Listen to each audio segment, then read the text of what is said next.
Welcome to this class on the pathway to self-mastery. And just a little bit of background about Black Diamond Leadership and what we do.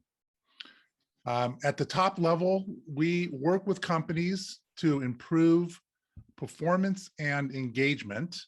And we deliver those services in a variety of ways, one of which is executive coaching. We also deliver high performance learning and development programs that focus on emotional intelligence and trust and leadership and how to create high performance teams. We do assessments and strategy. One of our most popular assessments right now is our psychological safety assessment that we use to determine the level of psychological safety for a team. And I have another webinar on psychological safety, but the brief definition of psychological safety is really about creating an environment where everybody can participate in very candid, open conversations without fear of retribution or being harmed or ridiculed or teased in any way. We also deliver mastermind groups and, of course, retreats and special events. One of the questions that I'm always asked is about the name of the company. What is it in reference to? And it is in reference to my lifelong passion of skiing. That is me, probably 1968 or so, when I first learned how to ski. And it's funny, when I looked at it this morning, I actually noticed that the pole to the right is a steel pole. And boy, those were out of commission some time ago, because you imagine crashing into that, there is no give.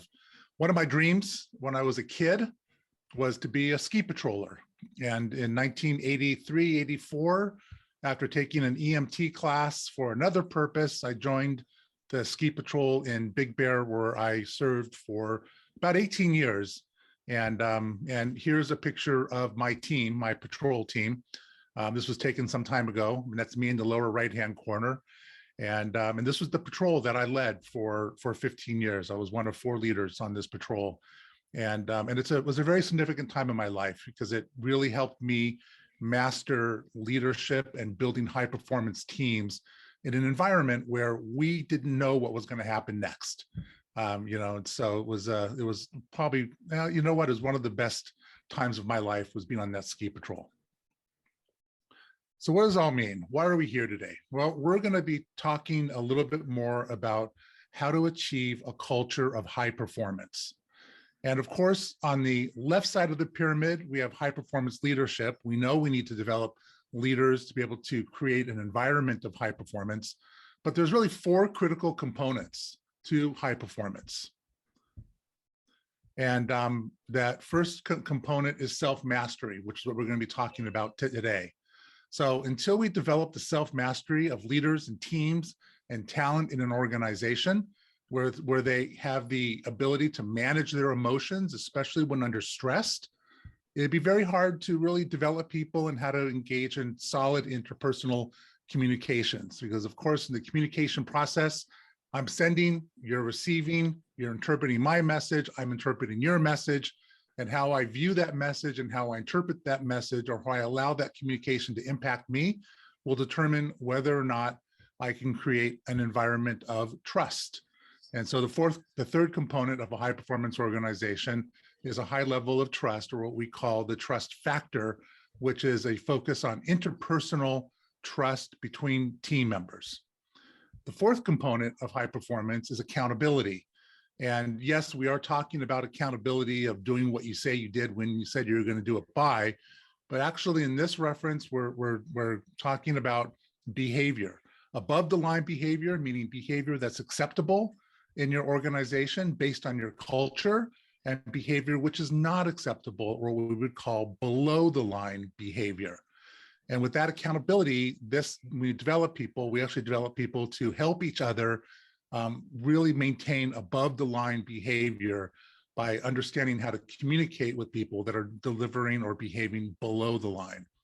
So with these 4 components, we can then start really talking about leadership and how to build a team and team culture and the other aspects of developing a high performance culture. So we do know that emotions play a huge factor in our success. In fact, Harvard University did a study a couple of years ago where they noticed that you take two people with the same exact qualifications, technical competencies. One has a higher degree of emotional intelligence than the other. The one with a higher degree of EI will move up faster and make more money in that organization. They further noticed that even if the person with more EI has a lesser technical competency than somebody else, but a higher EI, they will still move up faster in an organization as well.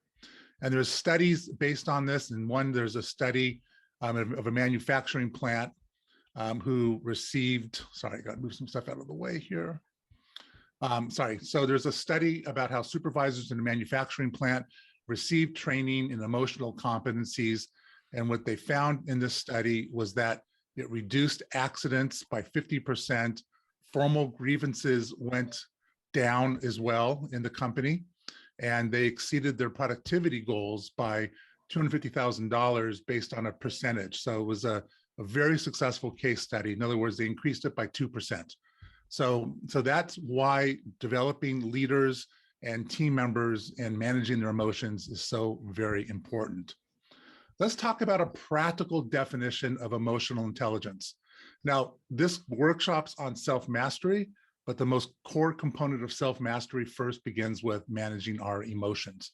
So a definition of emotional intelligence, a very simple definition, is the recognition that our emotions drive our behavior, and it impacts our own state of mind, but also impacts other people around us.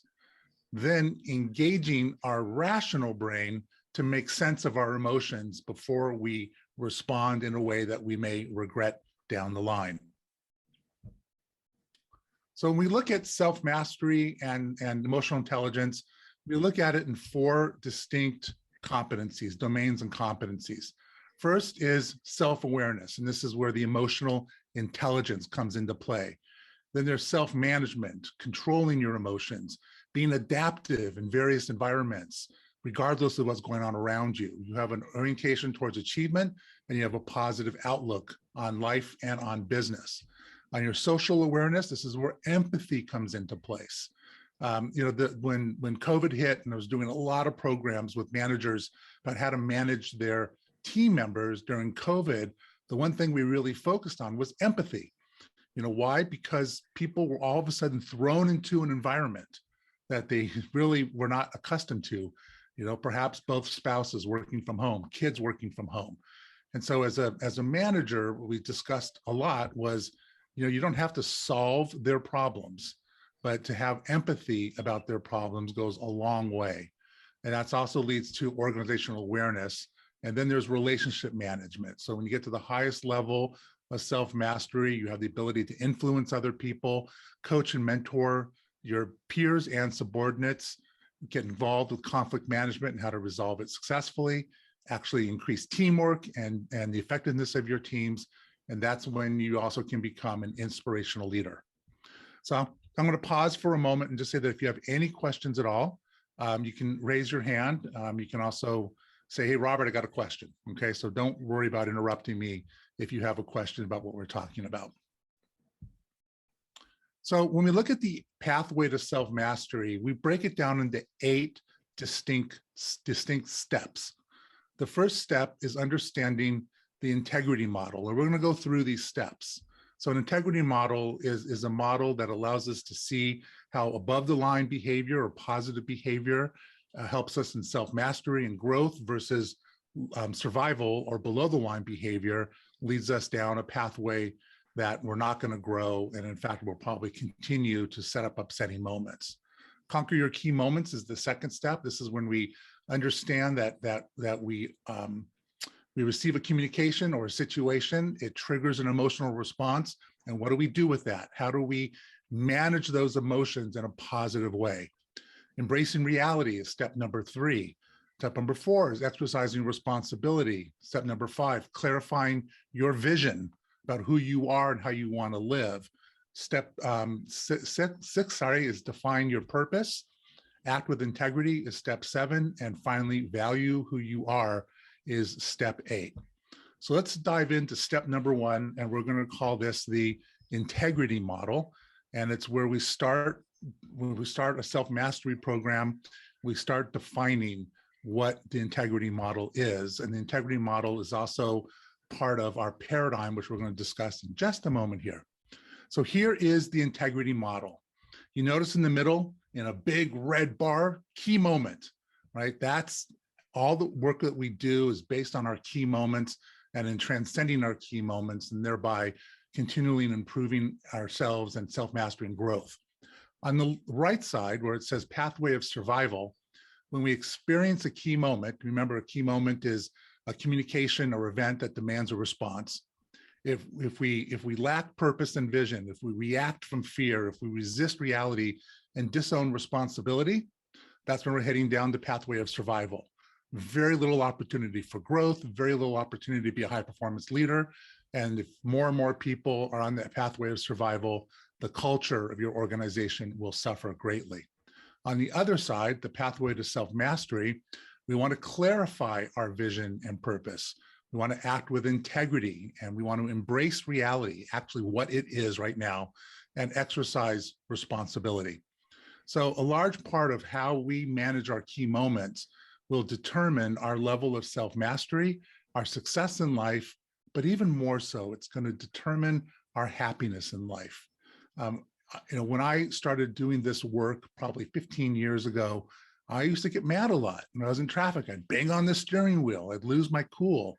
And it wasn't fun, right? People around me also didn't like it. Even at work, sometimes I would lose my cool.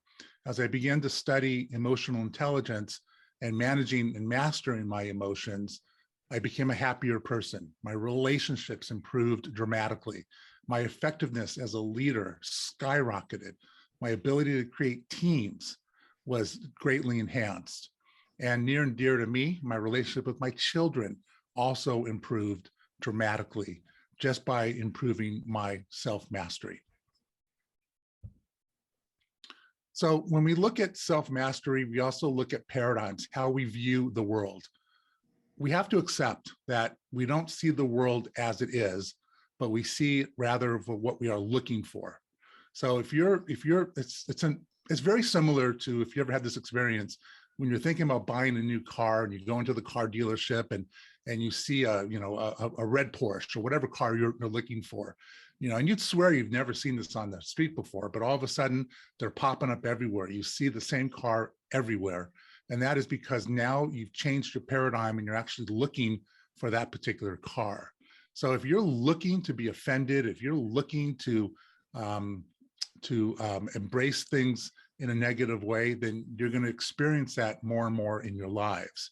So we want to talk about what this paradigm is. What does this mean? And in reality, a paradigm is a filter. And we look at this model, the external world paradigm and inner experience, based on the fact that what we see out in the world might be very different in our inner experience based on our paradigm. So for example, if you and I are standing on a bluff overlooking the ocean close to the edge, right? I might be sitting there thinking, wow, this is really scary. I'm close to the edge. It's going to break away. I shouldn't be here. This isn't fun. Where you might be experiencing it as inspirational and beautiful and invigorating being out there. It's the same exact situation, but two very different experiences of that situation. So if we want to improve our emotional intelligence, if we want to improve self-mastery, we have to understand how we view and experience the world.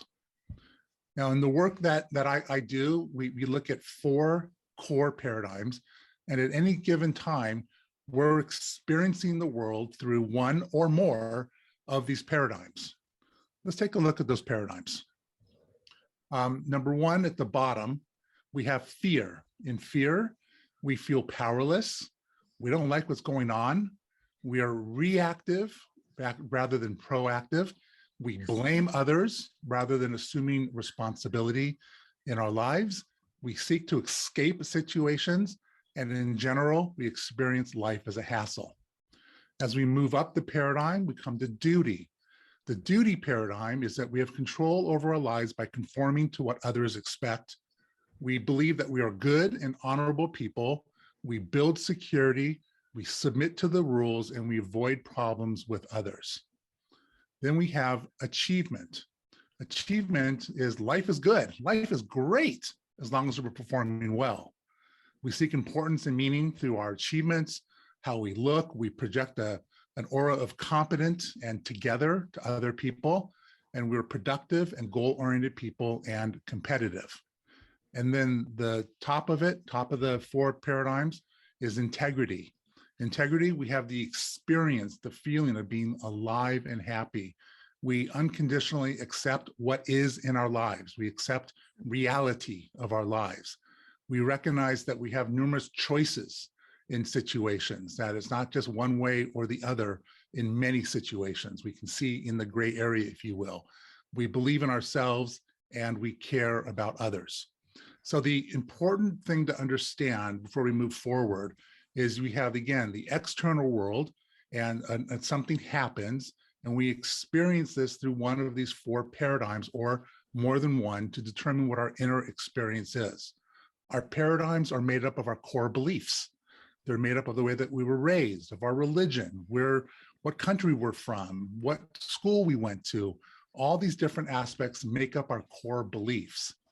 The challenge with core beliefs is that we don't always recognize that we have them, or we don't always recognize that when something happens, we're responding from a core belief that may not be accurate anymore. And I'll share one about me, okay?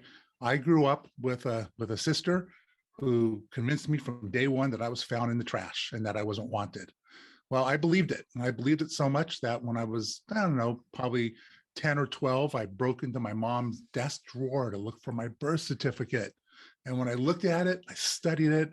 And in my mind, I thought, wow, this is a forgery. This is a forgery. Later on, when I was graduating from high school and we had a little event at our house, everybody came to me and said, wow, you look so much like your dad. And even then, I believed that they were in on the conspiracy as well. Now, I no longer believe that. I absolutely do not believe that. But in various situations, that comes up. And if I'm not aware of that particular core belief, it will absolutely impact all of my relationships. So then step 2 is called conquering your key moments. And when we look at a key moment is a reality which presents a challenge and demands a response. It's a triggering event. It's something that pulls us off of our A game, for example, is another way of looking at it. Your flight is canceled, the evening before you need to be somewhere. Your teenager brings home a bad report card. Someone criticizes you in front of your peers for a presentation. A coworker fails to show up on time, and now you have to do more work. These are all examples of a key moment, and they occur all the time. Some key moments are tiny, some key moments are bigger. Now, there is absolutely nothing wrong with you and me when we have our key moments. It's part of being human. It's part of our experience, and it's part of how our brains are wired. See, what happens is that when something happens, we experience it emotionally first in our limbic brain system. And so we have an emotional experience about something, and then we want to engage our rational brain to make sense of it and to see if we really are threatened. I say threatened because one example is if you're walking down a dark road up in the mountains and you believe there's a bear in the woods, your body is going to begin to respond in the fight or flight as if that bear really exists, right? We've all experienced that, where we thought about something that wasn't positive, or even positive thoughts, and suddenly our bodies are reacting and responding to it. So when we look at a key moment, we need to look at what I call the response chain. And we spent a lot of time in this response chain during this particular step of developing our self-mastery. So a key moment happens, they occur. We experience that key moment through one of 4 or more than one paradigm. Based on the paradigm that we experience that key moment through, we give the event meaning. We make up a story about it. And based upon the story that we make up about it, we have feelings, both physiological and emotional. I know that when I'm having a key moment, usually the first indicator is I feel my heart rate increase, or I feel sweat on my forehead, or I'm breathing more shallow. That's typically a great example, a great identifier for me when I'm having a key moment. Based on our feelings, we act out, we have behaviors, and how we behaved will determine whether or not we're going down the pathway of survival, which sets up new and similar key moments down the road, or if we're going down the pathway of success or self-mastery, where we're committed to growth and learning from our key moments. So people always ask me, well, how long does it take to develop your emotional intelligence? And it's not an overnight thing, for sure, right? It's a process. But I know now that things that used to take me hours to get over, they barely even faze me now. It happens. I recognize I'm having a key moment, and I'm able to make sense of that and engage my rational brain right away. One of the aspects that determines how we respond to our key moments is what I call the common distortions of logic, or in the way that we think. And there's a number of them on the screen right now. But for example, black and white thinking, right? We look at it as either it is A or it's B. You know, I remember years ago when I was working for this company, and I got called into the manager's office, and I engaged immediately in black and white thinking, right? I'm fired, right? You know, there was no other options in that moment, because it was scary. And of course, had nothing to do with me being fired whatsoever. He was actually going to give me a new account. Overgeneralizing is when we see the event as truth. We see that things happen and it's actually real. And we may say we can't trust management based on certain situations. Catastrophizing. This is the worst event ever. This is horrible. It's going to destroy my business. I'm going to get fired because of this. We catastrophize things. Mind reading is probably one of the biggest ones, where we believe that we know what the other person is actually thinking without checking in first. And recently I was working with one of my executive clients who was looking to execute a project at their place of business, and their concerns were wrapped up at what will people say, what will the executive VP say, all these different people. And I finally asked her, are you mind reading right now? And she said, wow, I really am. I have no idea what they're going to think or say about this proposal right now until I actually have a conversation about it. So we also fortune tell, like this is going to be the worst thing ever, or it could be the best thing ever. We label people and we personalize things. So when we want to improve our emotional intelligence and we have a key moment, we also must understand that we're engaging in these distortions of logic, which then gives us a perception or an experience of what's happening that, quite frankly, probably will not be accurate of what is actually happening. So then we have a moment of personal power and growth, where we recognize that as we become more aware of our key moments, we can recognize when we're having what our paradigm is, what the meaning is, what the feelings are and behaviors are, and we actually choose a different outcome. And this is an experience that once you actually recognize you're having that key moment, and you choose a different outcome for it, do you choose to identify the distortions of logic that you're using, you can actually shift how you respond to this response chain. And the response chain is used in coaching, it's used in our classes, and it's something that we also use to develop people to begin to understand how to manage other people when they're having key moments. Let's move on to step 3. It's called embracing reality. And what we mean by reality is that there are things in our life that we cannot change, right? I can walk into a wall and hit that wall over and over again, and it's not going to move. In fact, the wall doesn't even care that I'm walking into it. That wall represents reality. So, and there's other realities too. Like I'm 6'5", that's not going to change, right? That's my reality. But there's also business realities, and there's realities in our relationships. This is a very powerful quote that usually generates a lot of conversation. And if you have something you want to say about this, again, please speak up. I'd love to hear from you. But the moment you accept responsibility for everything in your life is the moment you gain the power to change anything in your life. So I'm going to ask for a little audience participation here, okay? So you're driving down the street, you have a green light, and somebody runs the red light and T-bones you. how are you responsible for that? Or what aspects of that situation are you responsible for? You may have to unmute yourself if you're muted. Not being aware of your surroundings and being more in tune to how the potential of that happening would be. That's right. So you may not have been aware of your surroundings, but let's say that you were. That would sound like Paul. Let's say that you were aware of your surroundings. Let's say, as you entered the intersection, you actually did look and didn't see anything, but still some guy T-bones your car. What can you be responsible for in that situation?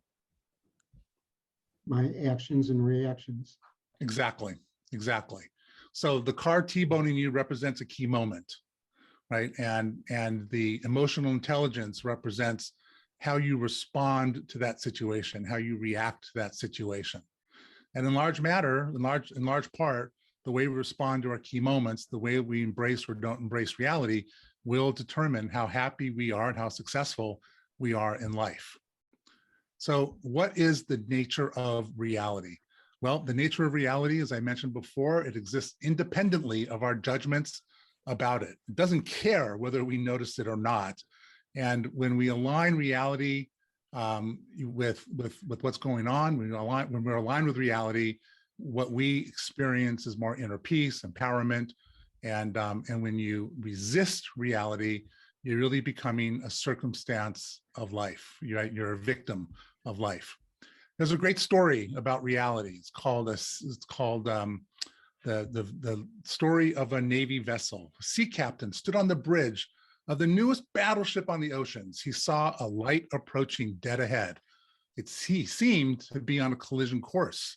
He grabbed the microphone of his radio and called out, "This is the captain of the ship you see approaching. We are on a collision course.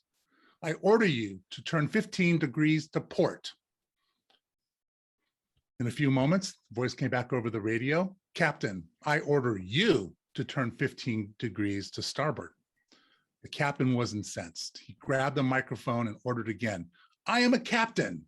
We are on a collision course, and I order you to turn 15 degrees to port." Again, the voice came back over the microphone, over the radio, "I am a seaman, second class. You turn 15 degrees to starboard." The proud and exasperated captain, seeing the lights quickly approaching, once again seized the microphone and said, "I am the captain of the largest, fastest, and newest battleship in the world, and I am ordering you to turn at once." Once more, the voice came back over the proud captain's radio, "Captain, I will not turn. You turn 15 degrees to starboard. I am the keeper of a lighthouse, which you're about to crash into." So it's a great story about reality and resisting reality. Clearly, if this captain kept on resisting reality, it would have been a tragic event. But there's another truth about reality, that every time I close the door on reality and try to ignore it, it comes through the windows. I'd love to hear some thoughts about this. Who would like to share what this particular slide means to them? It comes through the window.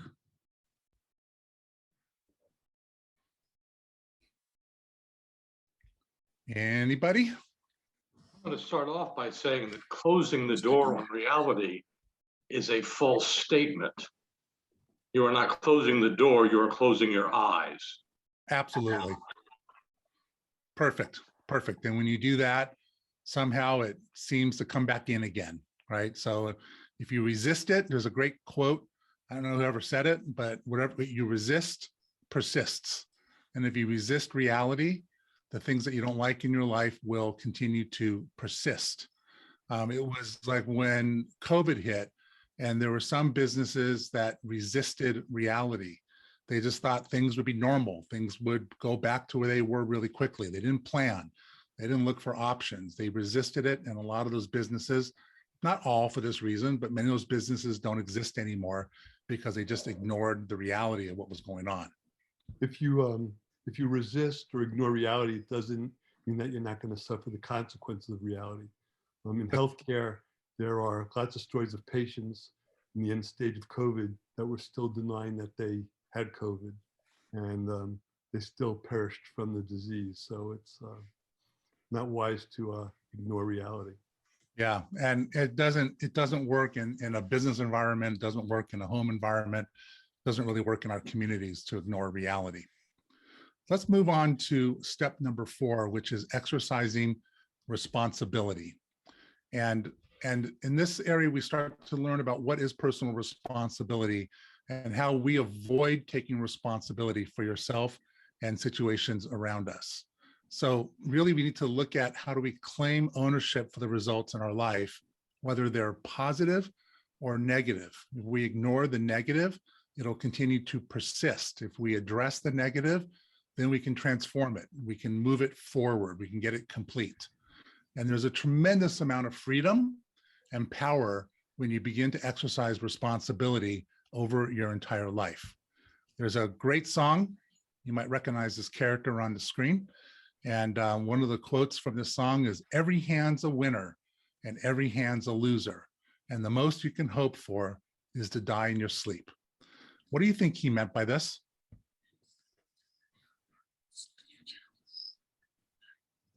What do the cards represent that you're dealt? Hope is success. Life Hope to win. circumstances. Right, circumstances, reality, right? You're dealt those hands. Play the hand you got. You're dealt a, some people say you were dealt a bad set of cards, or you're dealt a very positive set of cards, but there are the cards that you have. And if we look at those cards or circumstances of life and we view it that everything is bad, then we're going to be the victims of life, right? It's going to be, we're going to be impacted by everything happening around us. So a good way of understanding the relationship between reality and responsibility is that reality is the hand that we've been given. Responsibility is what we do with those cards, how we live our life. In other words, it's our responsibility about the choices that we make. And those choices lead to the reality of our lives. People who exercise personal responsibility see how their choices, more than the extended realities, determine the fate and the difference between being a victor of life or a victim of life. When we look at the 4 paradigms from, again, the first step of emotional self-mastery, when we look at the responsibility ladder, if you're in the fear paradigm, you're failing to recognize choices. You're reactive, the victims of life, of circumstances and other people. Under duty, you exercise choices by fulfilling your obligations. And achievement, you exercise choice by setting goals and trying to improve. And integrity, through the choices that you make, you are the author of your life and you are responsible for the outcomes of your life. Step number 5 is clarifying your vision. And so vision equals knowing what I want, being clear about where I headed. So vision consists of 3 core components. Clarity, we must be clear about what we want. Value, it must be really important to us. And faith is we must believe that we can achieve it. If you've ever read the book Think and Grow Rich by Napoleon Hill, written in the early 30s, he speaks a lot about faith and the burning hot desire that you will be successful at what you're going to do. And if you maintain that, then success inevitably will follow at some level. If anybody on this call has not read that book, I highly suggest that you pick up the book, even though it was written, again, almost 100 years ago now.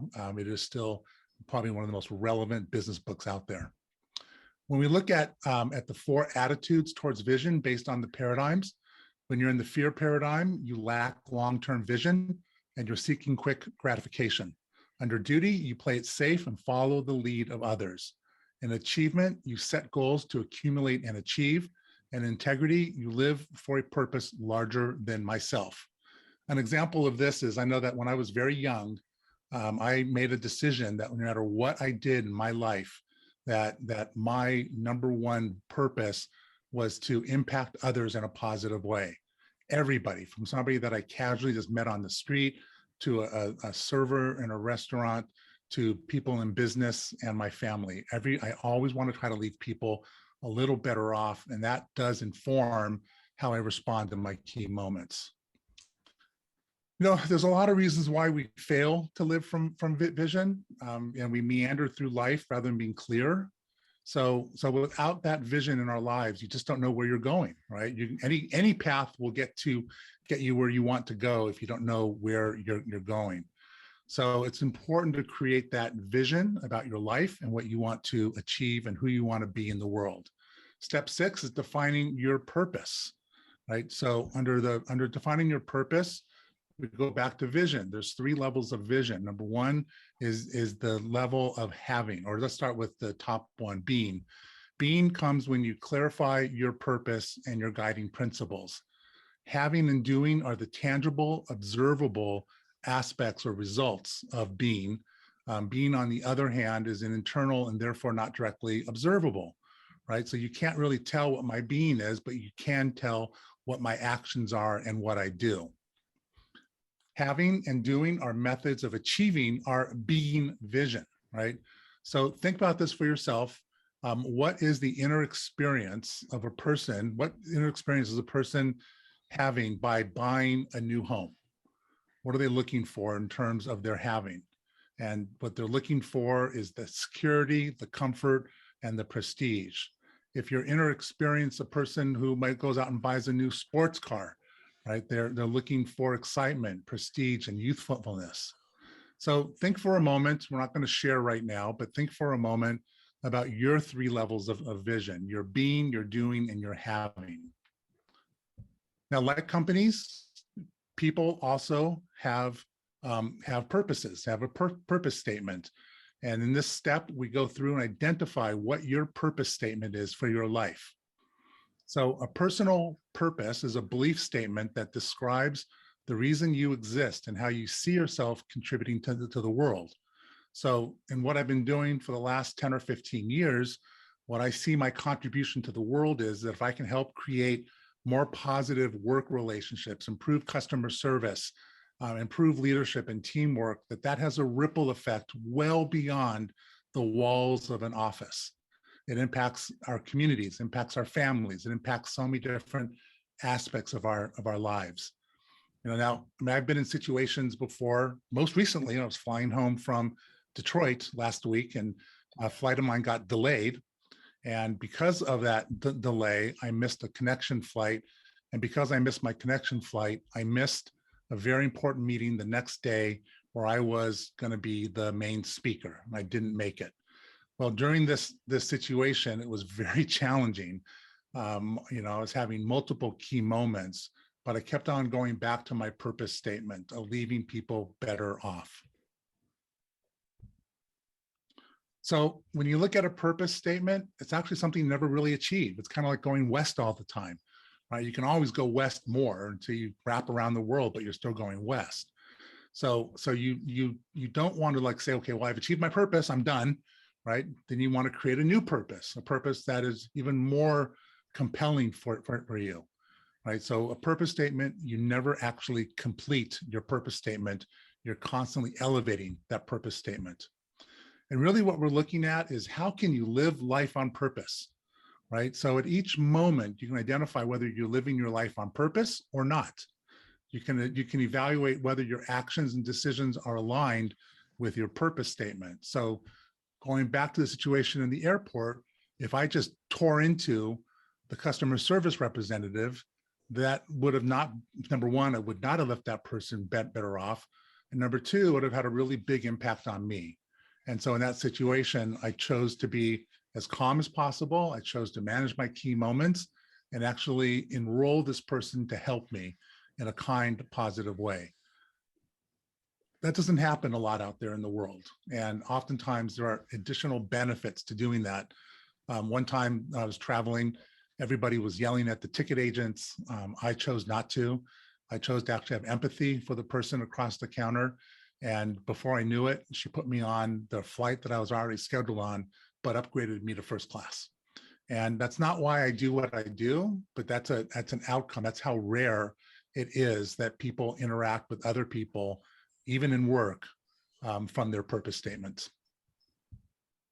Number 7 is act with integrity. So what does it mean? What is personal integrity? And how do we know when we're acting from our personal integrity? And when we're not, it can feel like self-betrayal, like a consequence is self-betrayal. And I remember when I was really, really young, my friend and I, we used to go to the local market and we'd walk around and we'd take a tray of cinnamon rolls off the shelf and we'd eat it in the market and we'd put it back, right? And we thought that we were pretty cool for doing that. But I never felt good about it. In fact, I remember one time I stole one piece of Bazooka bubble gum. Back then it was a penny. And I felt so bad about it. I went back and threw a penny on the counter and then ran out of the store. So it was a sense of betrayal for me to do those things. So when we look at integrity, we're actually looking at what is our internal moral compass that is guiding us. So there's a great stanza by John Drinkwater in this area about this, and I'll read it to you right now. We know the hemlock from the rose, the pure from stained, the noble from the base, the tranquil, holy light of truth that glows on pity's face. Knowledge we ask not, knowledge thou hast lent, but Lord, the will, there lies our bitter need. Give us to rise above the deep intent, the deed, the deed, the deed. So this is a stanza about living with integrity and with character. When we look at what some of the short-term payoffs of not acting with integrity, we may get immediate gratification, like those cinnamon rolls, right? But afterwards, I didn't feel good about it. Pleasure seeking, we escape reality, avoidance of responsibility, the convenience of it, self-indulgence, the approval of others, even though we might not be doing the right thing, control over others, excuses for our performance, and of course, blaming others. So when we look at short-term payoffs, we know, for doing what's right in our heart is really the right way in the long term of our lives, the long run of our lives.